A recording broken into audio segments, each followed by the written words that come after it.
కల్తీ లిక్కర్ ఏదైతే ప్రభుత్వం ఒకవైపున ఒక సిస్టమేటిక్‌గా తీసుకొచ్చే ప్రయత్నం చేద్దాం అనుకుంటున్నప్పుడు, మద్యం విషయంలో మాత్రం ఆ సిస్టమ్ ఫెయిల్ అవుతున్నటువంటి సిట్యుయేషన్ ఉంది.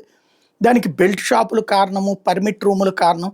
ఎందుకంటే ప్రభుత్వ మద్యం దుకాణంలో కనుక తేడా వస్తే దానికి జవాబుదారీ ఉంటది. అదే బెల్ట్ షాపులో అమ్మితే లెక్క లేదు, జవాబుదారీ లేదు. అక్కడ అమ్మే మద్యం ఎక్కడి నుంచి తేవాలి? షాపుల్లో నుంచి తీసుకురావాలి.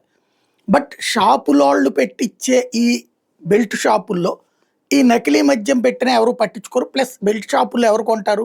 లేబరు. కాబట్టి వాళ్ళకి పట్టదు అన్న ఉద్దేశంతో బ్రాండెడ్ మద్యానికి సంబంధించిన లేబుళ్లతో ఈ తయారు చేస్తున్నటువంటిదే చీఫ్ లిక్కర్. అది ఇంతకు ముందే మొన్న మధ్యన గోదావరి జిల్లాలో పట్టుబడిందా, ఇప్పుడు తాజాగా చిత్తూరు జిల్లా దగ్గర పట్టుబడిందా, ఇట్లా రకరకాల. ఇప్పుడు తాజాగా జయచంద్రారెడ్డి టీడీపీ నాయకుడు పిఏ కోసం ఇప్పుడు గాలిస్తున్నారు. ఓవరాల్గా 6 రకాలైనటువంటి బ్రాండ్లు ఇట్లాగా పెద్ద పెద్ద కంపెనీల యొక్క బ్రాండ్లే వీళ్ళు తయారు చేసి నకిలీలవి తయారు చేసి చేస్తున్నారన్నటువంటి విషయం తేల్చారు. దాంట్లో ప్రభుత్వం అయితే జోక్యం చేసుకోకుండా ఉండటం ఒక ఎంత మంచి పాయింట్. ఎందుకంటే మన పార్టీ వాడే కదా, మన పార్టీ నాయకుడు అంచోడ్డే కదా అన్నటువంటి ఉద్దేశంతో కాకుండా దాన్ని ప్రొసీడ్ చేస్తోంది.